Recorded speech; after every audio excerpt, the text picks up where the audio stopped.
코로나 때 읽었던 글입니다. 생각나서 읽어드리겠습니다. 나는 첫 회사에서 내가 누군가를 이렇게 미워할 수도 있구나를 처음 알게 됐다. 주기적으로 사람이 좋아지기도 싫어지기도 하는데 유독 그 사람한테는 통하지 않았다. 처음부터 끝까지 전부 싫었다. 저 사람은 왜 저렇게 살까? 그가 확 죽어버렸으면 좋겠다고 생각했다. 어느 날은 그의 의자에 몰래 압정을 깔고 싶다고 생각했다. 그가 매일 아침 문지방에 새끼 발가락을 찍기를, 온갖 재수 없음이 그에게 달라붙기를 기도했다. 틀림없이 예수쟁이인 것 같습니다. 그렇게 몇 개월이 지났다. 일이 한창 몰릴 때도 아프지 않았던 몸이 슬슬 아파왔다. 우선 입맛이 없어졌다. 그 다음으로는 속에 뭐가 얹힌 듯 가슴 한쪽이 답답했다. 의식적으로 숨을 크게 쉬어봐도 해소되지 않았다. 책상에 앉아 주먹으로 가슴을 퍽퍽 두드리는 날이 많아졌다. 속도 메스꺼렸다. 점심을 먹고 나서 근처 약국에서 소화제를 자주 찾았고 쉽게 무력해졌다. 억울했다. 누군가를 미워하는 일에도 이렇게 많은 품이 들다니. 어째서 내가 미워하는 그가 아니라 내가 아파지는 건데. 누군가를 미워하는 마음은 썩지도 않고 내 마음에 고인다. 그렇게 고인 마음은 나를 자꾸만 아프게 한다. 매번 그 마음이 스스로를 갉아먹고 나서야 나는 깨닫는다. 미워하면 나만 힘들다. 미워하면 나만 손해다. 코로나 때라서 이 마스크를 쓰고 얼굴 표정이 드러나지 않아서 그렇지, 요즘 마스크가 없는 상태에서 얼굴 표정이 고스란히 전달되는 시대에는 더더욱 자기의 감정을 추스린다라고 하는 것이 어렵습니다. 쉽지 않은 그런 것이죠. 그런데 사람들이 여기 보시면 우리 주님께서 너희 듣는 자에게 내가 말한다. 이 말씀을 듣고 있는 너희에게 말한다. 예수 믿는 그리스도인들에게 말한다. 제자들에게 말한다. 하나님의 백성들에게 말한다. 너희 원수를 사랑해라.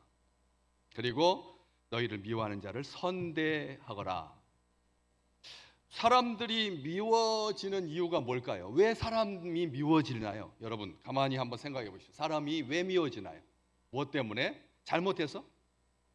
잘못하면, 도덕적으로 문제가 있으면 사람이 미워지던가요? 내 생각과 다른 경우에 사람이 미워지던, 얌체 같아서, 너무 자주 거짓말을 해서, 교활해서, 허세를 부려서, 자기밖에 몰라서, 불친절해서, 무책임해서, 참 이유도 많습니다.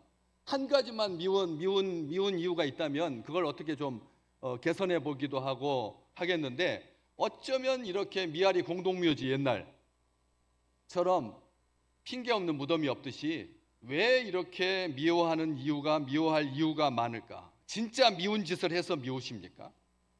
사람들이 도대체 왜 이 미움이라고 하는 감정이 발생할까 싶어가지고 연구를 참 많이 해놨더라고요. 사랑에 대해서는 그렇게 많지 않은데 미움에 대해서는 한 10배쯤 분량이 많은 것 같아요. 인터넷에 들어가서 미움과 관련해서 찾아보면 그냥 검색 안 해도 미움이 쫙 나옵니다. 얼마나 미워하는 사람이 많으면 미워하는 것을 참 어떻게 이렇게 잘 정리해놨을까 싶을 만큼 미움에 대해서 쏟아지듯 많은데, 많은 사람들이 다른 사람들 때문에 미워하게 된다 이렇게 생각하잖아요. 외부의 환경 때문에, 아니면 폭염 때문에, 습기가 가득 차서 감정을 이기지 못해가지고 이 불쾌지수가 높아져서, 어쨌든 남 탓, 다른 환경 탓 하기 쉬운데, 많이 연구해 보니까 과거의 상처 때문에, 좌절된 욕구 때문에, 심지어는 열등감 때문에도 다른 사람이 미워지기도 한다. 한번 가만히 생각해 보십시오. 요즘 미움이 굉장히 많아졌습니다. 어떠십니까? 자기 자신 속에서 찾아야 할 이유가 이렇게 분명한데, 내 욕심과 만족이 채워지지 않으면, 상황이 내 뜻대로 돌아가지 않으면, 나와 생각과 의견이 달라서 또 심하게 반대하면, 나와 충돌하면 사람이 미워진다는, 도덕적으로 윤리적으로 용납할 수 없는 죄를 지어서가 아니라는 겁니다. 그래서 이 미움이라고 하는 것을 심리학적인 용어로 투사 한번 따라서 해볼까요? 투사는 뭐 할 때 쓰는 말인가요? 옛날 7, 80년대 대학가에서 돌멩이 들고 화염병을 맞으면서 전경들한테, 전투경찰한테 돌멩이 던지는 사람들을 뭐라고 그랬죠? 투사라고 했거든요. 그런 시대를 같이 안 살아보셔서 모르시나 본데, 그 투사라고 했습니다. 투사. 또 일제시대 때 일제의 그 폭력에, 불합리함에 항의해서 그렇게 자기를 던진 사람을 투사라고 했습니다. 심리학적으로 투사라고 하는 말은 스스로가 느끼는 불쾌한 감정으로부터 자신을 보호하기 위한 안전장치다. 심리적인 안전장치라는 거. 자기가 불쾌한 감정으로부터 자기를 보호하려고 하는 방어 기제라는 겁니다. 미움이라는 게. 이게 참 학문적으로 정리를 참 잘 해놨죠. 또 불쾌한 감정이 자신 때문이 아니라 상대방 때문이라고 느끼면 사람이 조금 편해진다는 거예요. 내가 이렇게 불쾌한 이유는 나 때문이 아니라 환경 때문이라, 다른 사람 때문이다, 국가의 시스템 때문이라는 거예요. 나라가 이렇게 불공정하게 하니까 도대체가 어떻게 전 국민한테 15만 원에서 50만 원까지 용돈을 줄 수가 있나? 잘 사는 사람들은 한 달에 1억씩 10억씩 그냥 가만히 앉아서도 주가가 올라가가지고 막 100억씩 올라가는데 그 사람한테 왜 15만 원을 왜 주지? 하면 이런 조직과 어떤 시스템에 대해서 핑계를 대면 훨씬 더 마음이 편해진다는 거예요. 그러니까 부정적인 설교를 하면 교인들도 굉장히 좋아합니다. 막. 사랑하십시오, 도와주십시오, 서로 격려하십시오, 서로 짐이 되어 주십시오 하는 그런 설교보다 막 나라가 떻고 막 하고 이런 것들을 막 물쏟듯 쏟아내면 속이 시원해진다는 거예요. 그래서 사이다 영상, 사이다, 나를 대신해서 사적인 복수를 막 해주는 것에 대해서 사람들이 굉장히 고무되고, 그리고 자기 감정이 순화되고, 자기가 가스통에다 불 붙여가지고 던질 일을 나 대신 기계가 오동작을 해가지고 과속해가지고 사람을 20명을 치고 지나간, 나 대신 불특정 다수를 향하여서 그렇게 막 되는 그러한 일들이 오히려 우리에게 나는 아니니까, 나는 괜찮으니까 라고 해서 마음이 편해지는 그런 일이 있다라고 하는 것이죠. 일상에서 흔하게 일어나는 일이. 미워하는 사람 한번 가만히 생각해 보십시오. 한 명도 없다. 나는 이 세상에 나 태어나서 단 한 명도 미워한 적이 없다 하고 하시는 분만 손을 딱 이렇게 들어서 표시를 해 주십시오. 나는 한 번도, 나는 군자와 같이, 나는 성인이가, 나는 예수님 닮아가지고 한 번도 미운 사람이 없었다.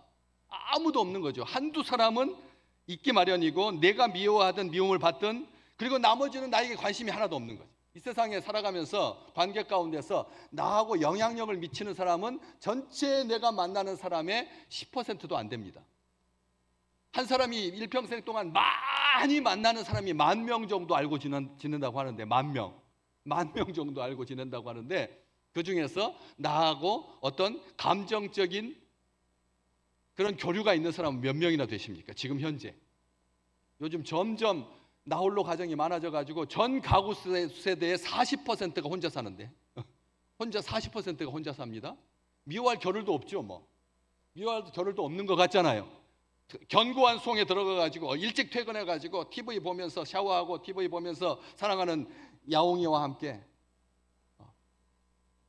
TV 보면서 음식 먹으면서 커피 차 마시면서 뭐가 미움이 생길 겨를이 있을까요? 그런데 왜 이렇게 미움이 만연하느냐는, 왜 그러냐는 거죠. 도대체 왜 그러느냐는 거죠. 한 가지 기억할 필요가 있습니다. 한번 따라서 해볼까요? 모두에게 사랑받을 수는 없다. 10,000명을 활동이 많은 사람은 10,000명을 만나지만 보통 적은 사람은 5,000명도 못 만납니다, 평생에. 그렇기 때문에 자기하고 감정에 이렇게 이 교란이 일어나는, 감정의 교란이라는 표현을 쓰는데, 감정의 이 격동하는 그런 사람은 몇 명 안 되는데, 모두에게 사랑받을 수 없다. 이 여자분인 것 같아요. 직장 상사가 꼴도 보기 싫은 거죠. 그래가지고 앞정에 누군가가 이렇게 의자에 앞정을 딱 나가지고 거기에 앉아가지고 찔리기를, 새끼발가락, 여러분 아침에 잘못해가지고 막 바쁘게 하다가 새끼발가락 찌면 얼마나 아파요. 그냥 미치게 아프잖아요. 그리고 막 화가 나잖아요. 새끼발가락 찌면 화가 나잖아요. 그러니까 대범하게 그에게 원수 갚는 것이 아니라 생각으로 하는 것이 아니라 범죄하는 거죠. 사실은 그 사람을 12번 더 죽이고 남는 그런 일들. 여름이어서입니까? 이제 오늘 8월 마지막 날인데 내일부터 9월 1일인데 오늘까지는 미워하고 내일부터 사랑하실 겁니까? 이 감정, 그래서 미움에 지배당하면 몸과 마음은 창살 없는 감옥이 된다. 우리 잘 압니다. 미움을 방치하면 분노에 잠식되고 증오에 휩싸이게 되고 급기야 사람을 열어 죽이게 된다. 살인하지 말라라고 너희는 들었지만 너희는 미워하는 것이 사람 죽이는 거다. 우리 주님께서 말씀해 주셨잖아요. 미워하면 뭐 하는 거라고요? 사람 죽인 거라고요. 우리 주님께서 말씀하셨어요. 주님의 말씀으로 따지자면 지난번에 우리 이번 한 주간 동안 몇 명 죽이셨어요? 저는 한 17명쯤 죽인 것 같아요. 17명. 몇 명 죽이셨어요? 남편 제일 많이 죽이잖아요. 남편 제일 많이 죽이죠. 제일 많이 죽는 사람은 남편이에요. 그렇게 김구 선생님께서 하신 말씀, 역사적으로도 굉장히 유명한 말인데, 지옥을 만드는 방법은 간단하다. 가까이 있는 사람을 미워하면 된다. 천국을 만드는 방법도 간단하다. 뭐라고 그랬을까요? 가까이 있는 사람을 사랑하면 된다. 정말 참 멋있는 분이시죠. 김구 선생님. 지옥 만드는 건 간단하다. 가까이 있는 사람 미워하면 된다. 천국 만드는 방법도 간단하다. 가까이 있는 사람 사랑하면 된다. 가까이 있는 사람 사랑하시기를 주의 이름으로 축복합니다. 진심입니다. 가까이 있는 사람, 네 형제에게 더욱 그리할지니라. 믿음의 형제들에게 더욱 그리할지니라. 믿음의 형제들에게 더욱 더 사랑해라. 사랑의 띠로 하나가 될 수 있도록. 그런데 오늘 본 말씀에 보면 잘 보십시오. 너희를 미워하는 자를 선대하라 그랬습니다. 너를 미워하는 자가 아니라 누구라고요? 너희를 미워한다 그랬어요. 너희는 누구죠? 이 말씀을 듣는 사람, 오늘 설교 말씀을 듣는 우리 식구들, 주의 백성들, 너희입니다. 너희 개인적인 미움을 말하는 게 아니라 세상이 그리스도인을, 예수 믿는 우리를, 교회를 미워하거든 선대해라. 왜 세상이 교회를 미워할까요? 왜 세상이 예수 믿는 사람들을 미워하죠? 한번 여러분들이 말해보세요. 우리 장로님도 오늘 아침에 기도하셨는데 교회가 막 욕먹고 있습니다. 교회가 욕먹고 있습니다. 지탄을 받고 있습니다. 왜 미워한다고요? 기도에 의하면 우리가 잘못했으니까. 교회가 세상하고 다를 게 하나도 없으니까. 사람 숫자 세고 앉아있고 대형 교회만 잘 되고, 대형 백화점은 잘 되고, 아울렛은 잘 되고, 작은 소상공인들, 그런데 이번에 다 드러났잖아요. 소상공인들이 가난한 줄 알았더니 소상공인들이 그 지원금 못 받는, 저는 우리 가게는 콩국수 하는 집인데, 김치찌개 하는 집인데 바깥에다 써붙였어요. 지원금 못 사용합니다. 왜요? 1년 매출이 몇 억이 넘어가면 3억이 아닙니다. 30억입니다. 30억이 넘어가면 지원금을 못 받아요. 그러니까 다 우리 그 시장 그 골목에 앞에서 그 꽈배기 만들어 파는 집이 가난한 줄 알았는데 알고 보니까 연 매출액이 30억이 넘는. 그러니까 우리 가게는 나라에서 주는 지원금 못 받습니다. 그게 써붙여가지고 온 나라에 지금 난리가 났어요. 지금. 대기업 GS25만 연 매출액이 30억이 넘어간 줄 알았는데 오히려 그런 GS25는 30억이 못 돼가지고 지원금 사용하실 수 있습니다. 이렇게 써붙이고, 꽈배기 집은 30억이 넘어가지고 우리 가게에서는 못 사용합니다. 이런 기가 막힌 일들이 발생했다라고 하는 것이죠. 세상하고 교회하고 뭐가 다르냐는 겁니다. 세상하고 똑같이 이윤 따라서 움직이고, 똑같이 힘 따라서 움직이고, 똑같이 대기업, 중소기업, 소기업 있는 것처럼 세상하고 하나도 다르지 않다. 그래서 억울해하지 말라는 거예요. 우리가 예수 믿는다고 돈을 달라고 했나, 손해를 끼쳤나, 착하고 바르게 사는 사람. 미움받지 않으려고 얼마나 노력했는데, 왜냐하면 밉보이지 않으려고 얼마나 조심하면서 사는데, 불필요한 마찰을 피하기 위해서 예수 믿는 티도 안 내고 사는데, 손가락질 당하지 않으려고 얼마나 신경 쓰고 사는데, 광신도들이나 세상과 적이 되어서 담쌓고 갈등하고 테러의 표적이 되고 날마다 전쟁이지, 조용하게 예수 믿고 있는 우리가 왜 세상으로부터 미움을 받아야 되나? 이런 서운한 감정이 이 주님의 말씀을 들을 때 생기기 쉽다는 겁니다. 토저 목사님, 제가 좋아하는 토저 목사님 말씀대로 오늘날 교회는 제발 우리를 이상한 사람으로 취급하지 마십시오. 우리는 예수님을 믿는다는 것을 제외하고는 다른 모든 면에서 당신들과 똑같습니다 라고 말한다는 거죠. 교회가 예수님 믿는 것만 제외하고 당신들하고 똑같으니까 우리는 미워하지 마십시오. 교회가 많은 시간과 돈과 노력을 쏟아부으면서 세상에게 전하려고 하는 것은 무엇인가?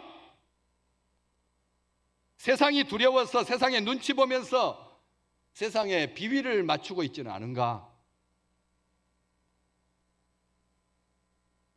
어떠십니까? 예수 믿는 거 티 안 내려고 형제들하고 불편해지니까 예수 믿는 거 티 안 내려고 말 조심하고 막 그러는데 혹시 세상에 아부하고 있는 것은 아닌가? 그 목사님이 참 이 말씀 잘하셨거든.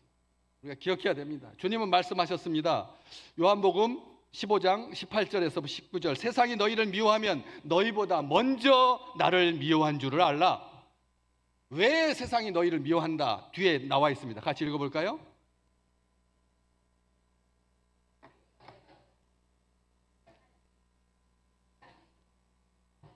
두 가지 이유로 세상이 너희를 미워한다.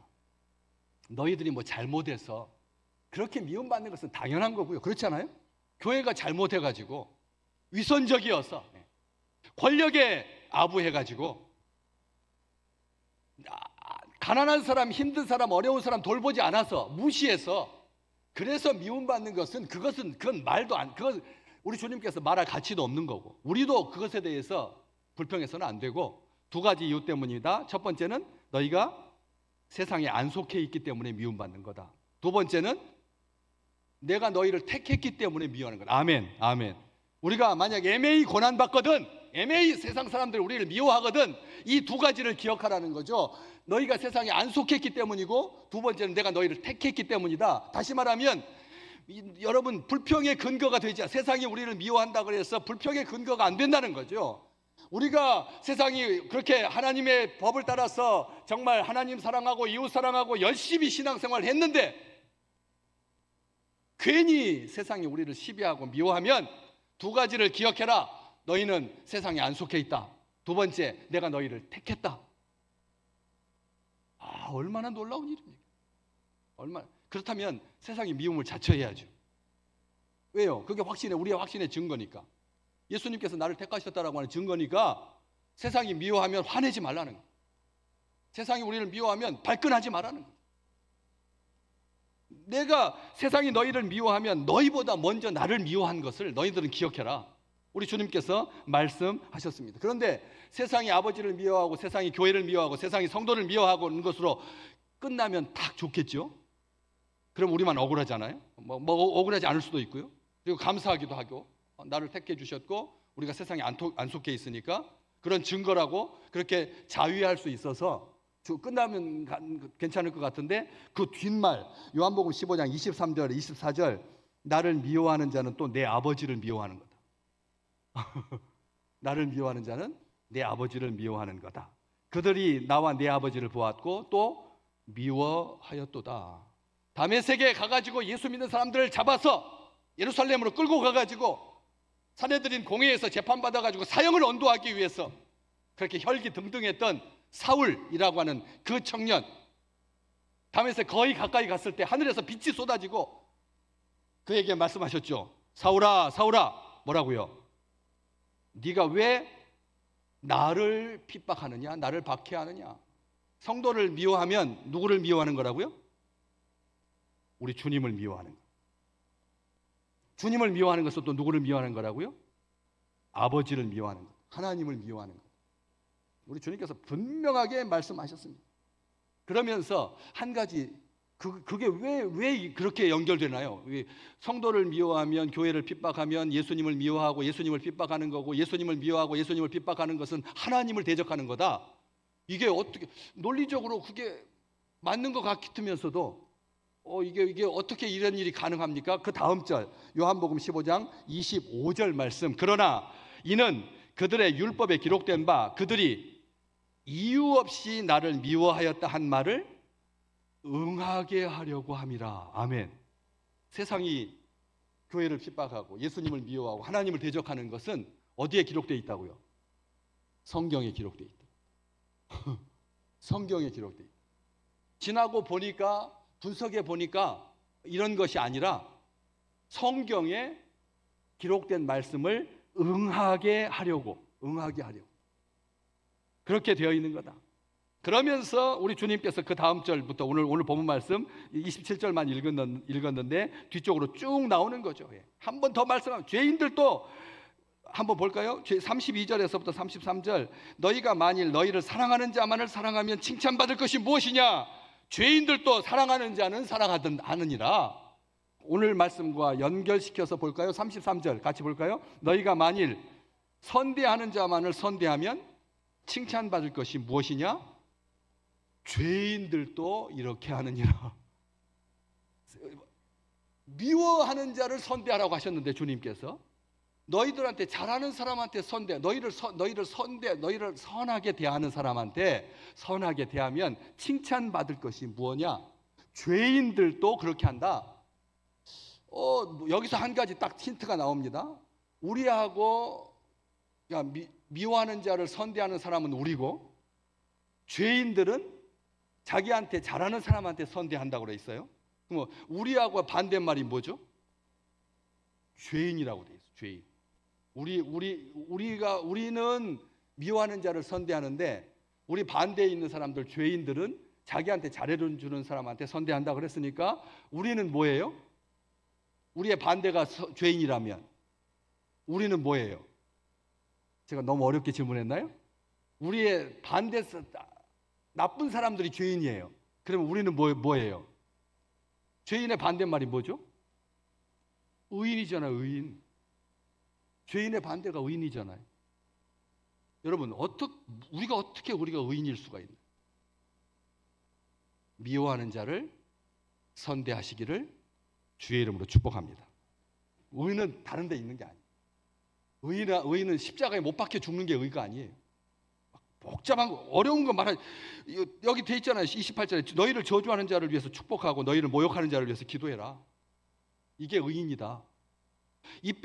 너희의 입뺨을 치는 자에게 젖밤도 돌려대며 내 겉옷을 빼앗는 자에게 속옷도 거절하지 마라. 이게 의인이다. 줄 때는 거저 주어라. 이게 의인이다. 주님께서 계속 말씀하고 계십니다. 그러면서 마지막 35절 말씀, 오늘 본문 말씀 바깥에 있지만 오직 너희는 원수를 사랑하고 선대하며 아무것도 바라지 말고 구워주라. 그리하면 너희 상이 클 것이요 또 지극히 높으신 이의 아들이 되리니 하나님은 어떤 분이시다? 은혜를 모르는 자와 악한 자에게도 인자하시지 않느냐. 여기 인자라 번역된 말하고 선대하고 같은 말입니다. 헬라어에서 우리 한국어 성경에는 우리가 사람을 선대한다고 되어 있고 하나님은 우리에게 어떻게 대하신다고요? 인자하심으로 대하신다. 그런데 구약의 히브리어에 이 단어는 헤세드, 몇 번 제가 말씀드렸죠. 헤세드, 하나님의 자비, 하나님의 긍휼, 하나님의 인자, 헤세드입니다. 선대라고 하는 말은 그런 의미라는 거죠. 그런 의미라는 거죠. 36절 같이 읽겠습니다. 36절 말씀. 너희 아버지의 자비로우심 같이 너희도 자비로운 자가 되라. 너희 하나님이 너희를 선대하시는 것처럼 너희도 선대하라. 특별하게 너희를 미워하는 자들에게도 선대하거라. 우리를 미워하는 자들 전부가 아니라 여기 보시면 너희를 미워하는 자들을 선대하라고 되어 있지 않죠. 오늘 말씀에 보시면 너희를 미워하는 누구를? 자를. 많은 사람을 선대하라고 해도 우리는 선대할 것입니다. 근데 우리 주님께서 우리에게 요구하시는 것은 많은 사람, 미워하는 사람 전체를 다 선대하라는 말이 아닙니다. 너희를 미워하는 한 사람 선대했을 뿐입니다. 우리를 미워하는 자를 전부를 선대하라고 해도 우리는 분명히 선대할 것인데 주님은 그렇게 말씀하시지 아니하고 너희를 미워하는 자를 선대하라. 우리를 향한 세상의 이유 없는 미움을 이상하게 여기지 마라. 화난 일도 아니다. 놀랄 일도 아니다. 낙심할 일도 아니다. 우리는 주님께서 26절 오늘 본문 말씀 앞절 한번 보실래요? 앞절 27절이 오늘 본문 말씀인데 앞절 말씀 같이 읽을까요? 모든 사람이 너희를 칭찬하면 화가 있도다. 그들의 조상들이 거짓 선지자들에게 이와 같이 하였느니라. 다시 말하면 모든 사람들이 여러분을 칭찬하면 우리는 뭐가 되는 거예요? 아니, 화가 있는 게 아니다. 거짓 선지자가 되는 거예요. 여기 그렇게 되어 있잖아요. 26절에 모든 사람이 너희를 칭찬하면 우리 조상들도 누구에게 그렇게 했다고요? 거짓 선지자들에게 한 것처럼 여러분들이 모든 사람의 사랑을 받고자 한다고 하면 여러분들은 거짓 선지자. 잘 아셔야 됩니다. 우리 성격, 저도 누가 한 사람이 저를 미워하는 것에 대해서 진짜 싫어합니다. 누군가 한 사람이 저를 딱 제 얼굴 딱 보면 알잖아요. 표정도 다 알아요. 다 압니다. 표정만 봐도 압니다. 저하고 눈도 안 마주치고 설교 들을 때 그렇게 꽁꽁하게 있는 저를 미워하는 한번 스스로를 보십시오. 자기 표정을 다 알죠. 왜 모르겠어요. 근데 그분 때문에 그 사람 때문에 제가 막 아파요. 숨이 안 쉬어져요. 저는 제가 자신했어요. 저는 이 세상에 있는 모든 사람이 저를 사랑할 거라고 착각했어요. 모든 사람이. 제가 하면 하고 사람들이. 제가 왜 나쁘게 안 구니까 다른 사람들은 몹살게 안 구니까 한 번도 다른 사람들 친 적이 없거든요. 태어나서 이렇게 주먹질을 한 적이 없어요. 한 번도 안 했다니까 진짜. 아니 목사가 거짓말 하겠어요? 한 번도 다른 사람을 따귀를 때린다거나 이게 친 적이 없어요.